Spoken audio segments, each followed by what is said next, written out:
Bonjour Luce Bernard. Bonjour Philippe, bonjour tout le monde. Au sommaire de votre journal des médias. Les quelques nouveautés pour la rentrée de LCI. Un journaliste du Point mis à pied après la publication de fausses informations.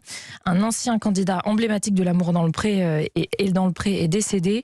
Et puis un anniversaire, les 12 ans d'un jeu TF1. Alors pourquoi fêter 12 ans? Bah oui. Mais parce que c'est ceux de l'émission Les 12 coups de midi. J'imagine la fête pour K2000. Mais d'abord les audiences qu'ont regardé les Français hier soir. Ils ont regardé TF1, le film Le Dîner de Cons. 4 750 000 téléspectateurs devant ce film pourtant rediffusé, multi-rediffusé. 24% de part d'audience. Deuxième, c'est France 3 avec la série Hudson et Rex. 2 620 000 téléspectateurs, 13,1% de part d'audience. Et puis troisième, France 2, Les Veuves, beaucoup moins regardé que Le Dîner de Cons. 2 450 000 téléspectateurs devant ce film, 13,3% de part d'audience. Et ce week-end, Louise, en résumé? Rien de très surprenant. Les téléfilms policiers de France 3 ont cartonné, comme d'habitude. Ils se sont classés en tête des audiences vendredi et samedi soir. Le rugby, le top 14, a quand même été bien suivi un vendredi soir sur la 2, plus de 3 millions de téléspectateurs. Et puis à noter, le lancement très correct du concours Drag Race France, en deuxième partie de soirée samedi soir sur France 2. Plus de 900 000 Pourquoi vous rigolez? Parce qu'on leur a porté chance, voilà pourquoi je souris. Parce qu'ils étaient dans ce studio. Nicky Doll est le producteur de l'émission spectaculaire. Ah, vous êtes content de le dire. Plus de 900 000 téléspectateurs et la suite sera uniquement diffusée sur la plateforme France TV /. Europe 1 Culture Média.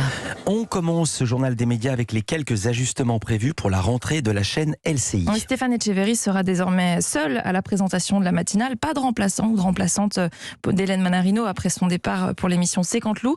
Un nouveau venu pour l'interview politique du matin, Adrien Gindre, qui est chef du service politique de TF1 et LCI. Il prend la place d'Elisabeth Martichoux, car la journaliste se voit confier toute une tranche d'informations, celle de 9 à 12. Elle animera un nouveau talk show. Ces annonces ont été faites par Thierry Tuillier, le directeur de l'information du groupe TF1, dans une interview au journal Le Parisien, à qui il confie aussi qu'il ne recrutera pas Jean-Jacques Bourdin, récemment licencié de BFM TV. Il dit préférer privilégier des talents maison et assume qu'il n'y aura donc pas de coup mercato cette année. Cette fois-ci, mon micro est ouvert. L'hebdomadaire Le Point a décidé de mettre à pied le journaliste Aziz Zemouri. Oui, il a aussi été convoqué pour un entretien préalable à un possible licenciement. Aziz Zemouri est l'auteur de l'article qui accusait à tort les députés Raquel Garrido et Alexis Corbière d'exploiter une femme de ménage sans papier. Article depuis retiré et pour lequel le directeur de la rédaction, Étienne Gernel, s'est excusé. Vous en parlerez directement avec lui tout à l'heure, juste après ce journal, Philippe, puisqu'il est votre invité. C'est la première fois qu'il va s'exprimer publiquement sur l'affaire. Dans l'actualité des médias également, un ancien candidat de L'amour est dans le pré décédé. Jean-Claude Joly, qui s'était fait remarquer lors de son passage dans l'émission de M6 en 2011, très apprécié pour son humour. L'agriculteur a été retrouvé mort dans sa ferme dans la nuit de vendredi à samedi, pendu dans son étable, selon les informations du Courrier Cauchois. Depuis l'émission, il vivait avec la femme qu'il y avait rencontrée, Maude, et leur fille Charlotte, née quelques années après leur participation. Une nouvelle qui a attristé l'animatrice de L'amour est dans le pré, Karine Le Marchand. Elle a partagé sa peine sur Instagram en écrivant « Mon Jean-Claude, les mots me manquent, mais pas mes larmes. Merci de m'avoir donné tant de joie et d'affection à chacune de nos retrouvailles. » Bien plus joyeux, on fête un anniversaire dans ce journal, vous l'avez dit, les 12 ans des 12 coups de midi. On a plus de 4300 émissions, près de 13 000 candidats, dont 574 maîtres de midi. Vous savez, ce sont les gagnants. 250 000 questions et plus de 14 millions d'euros de gains distribués au total. Voilà ce que représente 12 années du jeu quotidien de TF1 qui est à l'antenne tous les jours, 365 jours c'est une vraie par an, quotidienne. Tout à fait. Alors, pour fêter cet anniversaire, TF1 dégaine une programmation spéciale. 2 semaines de compétition avec 56 maîtres de midi. Ça a commencé hier. Ils vont s'affronter chaque jour pour tenter d'être qualifiés pour 2 grandes soirées des primes. Les 2 et 9 juillet sera alors désigné le ou la grand maître des maîtres de midi. Après 12 ans d'antenne, les téléspectateurs ne semblent pas se lasser. Les audiences sont clairement au beau fixe. Une source de fierté pour Jean-Luc Reichmann. On essaye d'être le plus rassembleur possible.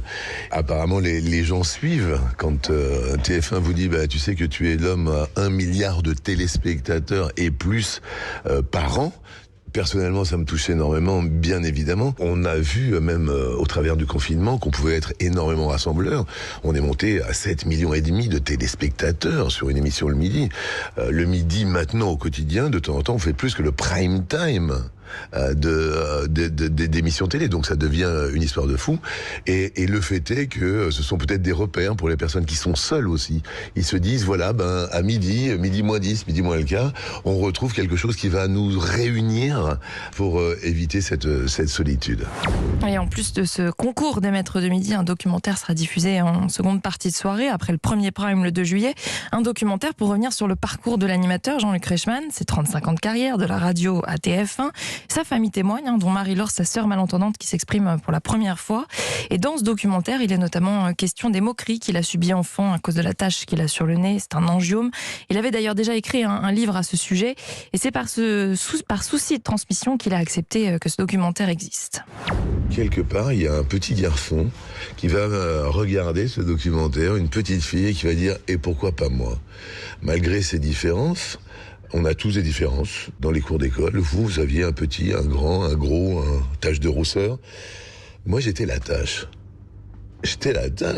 Et moi, mon prof de français, qui me dit à l'âge de 14 ans, devant 32 élèves à l'école Saint-Joseph, la tache au tableau, c'est pour ça que j'ai accepté ce documentaire. Parce que l'enfant qui se pense différent, c'est sa différence qui fera la différence.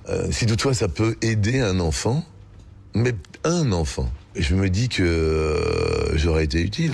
Voilà, ce documentaire Jean-Luc Reichmann, Un destin hors du commun, sera diffusé le 2 juillet à 23h15, juste après le premier prime du combat des maîtres de midi.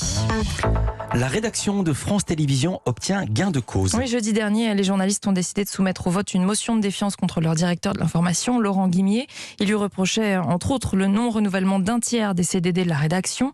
Il faut croire que la menace d'une possible perte de poste a eu un effet miraculeux sur les finances du groupe, puisque la direction a finalement trouvé le budget pour non seulement maintenir les 16 journalistes en CDD, mais également en embaucher 2 d'entre eux en CDI. Alors la question de ces emplois n'étant pas le seul point de crispation entre la rédaction et le directeur de l'information, le vote aura quand même bien lieu. Ce sera jeudi prochain. Merci beaucoup Louise Bernard. Toutes ces infos à retrouver dans notre newsletter média. L'inscription est gratuite et sur europe1.fr. À demain pour un nouveau journal des médias.